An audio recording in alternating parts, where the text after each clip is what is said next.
Hello and good evening, everyone. This is Suzanne Knaber-Nicole from Police Science Doctor with my weekly Tuesday evening live broadcast to tell you about the police science snippets I've extracted from research academic articles for you this week. Now, if you're on the Police Science Doctor email list already, it's free and you will know what kind of perks you're getting. But for everyone who's not on the email list, you can sign up by going to policesciencedoctor.com and just leaving your details in the form. Now, why you might be interested in signing up is because you're going to get, obviously, updates, news, and relevant links and resources from me on all things police science. Whenever they come up, I will let you know when there's new videos coming out. I'll let you know when there's new courses available, new learning. And every Tuesday, you will get 3 police science snippets emailed to you. So that's me trawling through some research articles in criminology, investigative psychology, police research, everything that's related to that. And I extract 3 golden nuggets from these research pieces that are something that you can use or apply in your work straight away. So I'm not talking about theoretical fluff there. I'm talking about something you can really use, something really hands-on and practical. The link to the original article is always in that snippet. Many of them you won't be able to read fully unless you've got subscription set up with that particular journal or the publisher, and because most of these research articles are behind paywalls, unfortunately, but at least you can read the abstract and you've got the nugget that I extract. So I'm here to discuss these nuggets with you today, this evening. But before I do that, I just wanted to let you know about 2 things that I wanted to remind you of. So one is obviously the Rapid Fire Conference on Behavioral Science and Policing. Now, this is a free conference that I'm running on Thursday, the 22nd of April. It's going to be 1 p.m. GMT. And so I'm going to be live and I'm going to present 9 training sessions, which are 10 minutes each. And that's why it's called Rapid Fire, on a variety of topics by world-class experts. So, for example, where to find the evidence in sexual offense cases, how to deal with people in crisis when you're the first responder, how to recognize the 8 stages to domestic homicide, how to use behavioral science in crime analysis, how to prevent crime using the psychology of influence, how to use criminal spatial behavior to advance investigations, how to link the right crimes together to have more pieces to the puzzle, how to handle stress when working in the police, and why victims of domestic abuse don't leave their partner, and how you can still help them. So some very important topics in there. And remember, there's going to be 10-minute training sessions on each of these topics. You're not going to be sitting there for an hour snoozing off because it's boring, and then at the end of the session you're wondering, well, what the hell did I actually get from it? They're 10-minute training sessions, sharp, short, and focused. Okay, so I'm really sure you're going to get something out of it. We've already had about 900 people register for this. Now, the link to register, let me just show you that here, is here.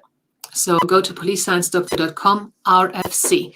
Now, guess what RFC stands for? Rapid Fire Conference. That's right, Rapid Fire Conference. So just go to the website and click on either the link in the news section on the bottom, or just go to www.policesciencedoctor.com/RFC.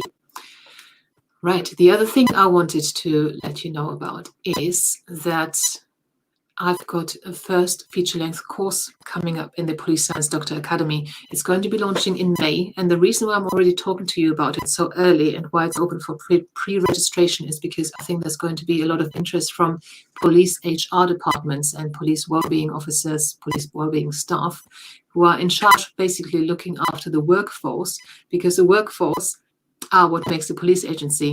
And if you don't invest in them, if you don't invest in the health and well-being, you don't have a workforce. So obviously, police organizations are losing a lot of staff, a lot of money on people going off sick with stress and other things that can be caused by stress. And even things like bad back, stiff neck, nerves trapped here or there, they can be caused by stress. Digestive problems can be caused by stress. Sleep problems, anxiety can be caused by stress. So that's something that you really need to nip in the bud. So we've got a course coming up, which is called Emergency Stress Pit Stop. Now, the reason why it's called Emergency Stress Pit Stop is because imagine when you're working in the police, you are like a racing car.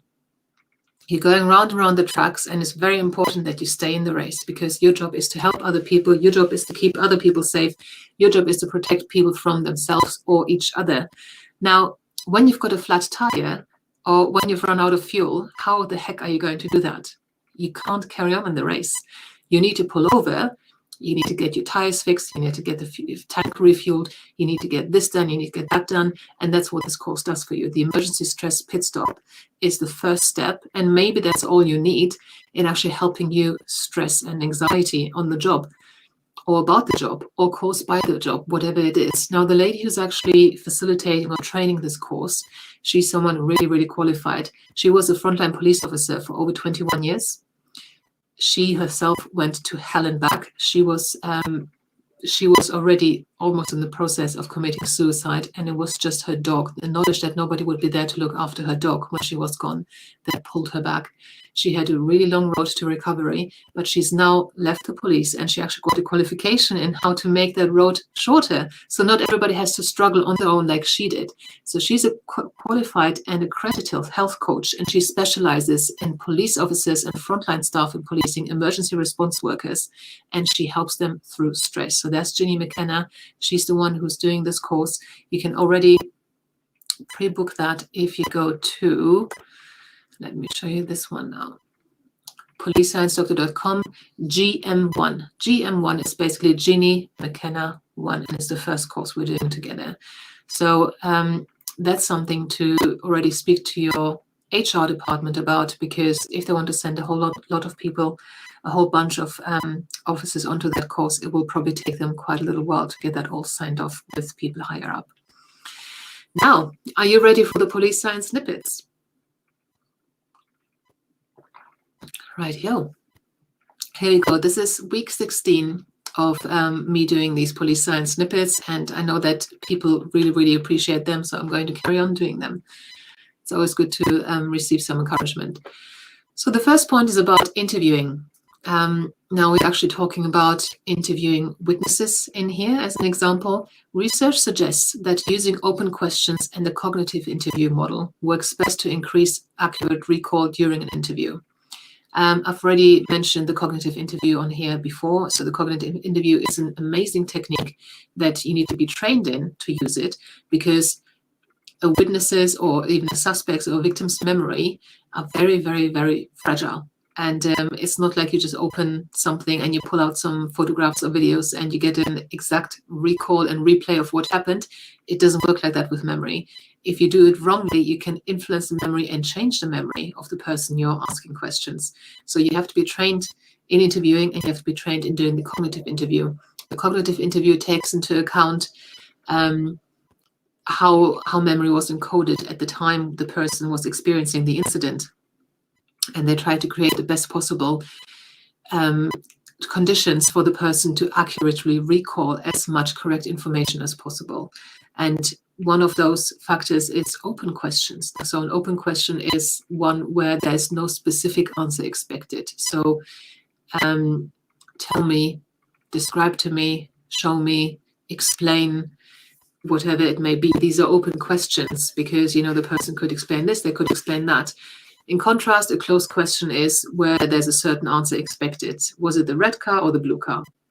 So you're expecting either the red car or the blue car as an answer. So that's a closed question, and it's not ideal for perfect recall. The second science snippet is about missing children. So they were comparing younger children who go missing to adolescents who go missing. And they found that younger children who go missing are less likely to go missing on purpose. So they may have just wandered off into the wrong direction and lost contact with the person they're with their carer or the adult, and they usually go missing by accident. Adolescents, on the other hand, they are more likely to go missing on purpose. And other differences, which are quite interesting in trying to find the missing child, is that adolescents were also more likely to use public transport when they're missing, or to use transport to travel further and to be with someone. So, you know, sometimes when you see posters up of a certain person who's missing a child, and I actually saw something on TV once where they did a study on that. They had a poster with, missing, and a picture of a teenage girl. And they actually had that teenage girl stand next to that poster. It was a very busy public space, perhaps something like a subway station or something. and people did not click that that girl was the same person as in the picture. And personally, I always find that in such appeals, they should have 3 or 4 different pictures of that person, because they just look so different in different contexts. So maybe a picture of when they're smiling, maybe a picture of when they're just walking and, just resting and relaxed and not trying to look any particular way, and another picture in a different outfit with a different hairstyle. I think that would help me recognize the person if they were then standing next to that poster. But maybe if you are if you're involved in creating those posters, maybe that's something you can take into consideration. So when you're working with a family who have reported their child missing, ask for a bunch of pictures, recent pictures that are quite representative of what that person is probably looking like at the moment, rather than just one. Because I think it's really difficult to get to only have one picture and then try to recognize the person, and then be aware if it's an adolescent, they might not be on their own. So maybe we sort of walk around and think, oh, if I see that child, I will call someone. And then, two kids walk past, 2 youngsters, chatting away on their phones, and you don't realize that that might actually be the person. You think that if somebody's missing there, they've got a big flashing red light above their head, but no, they might just look normal. They might be engaged with, in conversation with someone. They might be sitting on a bus again with someone, and it may be very difficult to recognize them. But at least we know that adolescents tend to travel further, use transport, and be with someone. Now, the third science snippet for this week is proactive police patrols. So this is in contrast to officers just patrolling wherever they want, wherever they happen to be when they've got some time off. Proactive police patrols or hotspots patrols are quite deliberate in where and when they take place. And the officers are not supposed to just be sitting in their car and looking out of the window. They are supposed to be out in the street, visible patrolling, engaging with the public, being approachable. But the main point is to be seen. Now, it was found, according to offenders, one of the main factors that makes them decide not to offend, even though they had initially planned to offend when they encounter a police patrol, is the fear of being recognized. So obviously, if you've got local officers, that helps. If you've got officers who are able to pay attention, who are walking around, who are in the community, who are looking at people, making eye contact, engaging with community, interacting, rather than sitting in a car, maybe with sunglasses, and just checking something on their phone. And also, repeated thwarted crime attempts appeared to be most impactful, with even the most chronic offenders becoming worn down. So, repeated patrols where the offender is time and time again put off by a patrol being there, actually is successful in the offender eventually giving up and offending much less. Now, interestingly, this article from what I was able to read was also saying that there is some displacement going on, which means that, okay, the offender was perhaps planning to offend in this area, saw the patrol, and then decided to offend somewhere else instead. Now, many hotspots patrol studies have looked at this, and actually there's more evidence to say that that hotspots patrols do not displace offending, as in they don't move it from where the patrols are to somewhere else where there's no patrols, but actually in the majority of cases, there's just no offending, even in the adjacent areas. So mostly the offender is deterred from offending, full stop, not just moved along. So I've heard a lot of contrary evidence to that, but I found that was quite interesting because I hadn't heard it from the offender's view before. So one of the factors is fear of being recognized, and if it happens again and again, that that their plans are basically going out of the window because there's a police patrol, they eventually give up and offend less than they were planning to. So these are the 3 science snippets for this week. I hope you find them useful. I hope that's something that you can put into your working, start thinking about, and apply in some way straight away. So again, have a great week. Remember the conference, 22nd of April. Remember Emergency Stress Pit Stop, a course for everyone who's a frontline officer, frontline staff, working anywhere in policing really, and you need someone to coach you, someone to help you through stress before it gets much worse. So I'll bid you a good week and speak to you soon. Thank you for watching. I hope you found this content useful. You can get access to each episode's transcript with key learning points, timestamps, and references if you get yourself onto my mailing list. Just go to the main website on policesciencedoctor.com, and on the bottom of each page you will find a sign-up form for notifications of new content.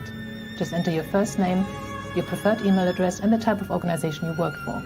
You will not get any spam. This is just for me to let you know about new content and for you to get access to all the transcripts.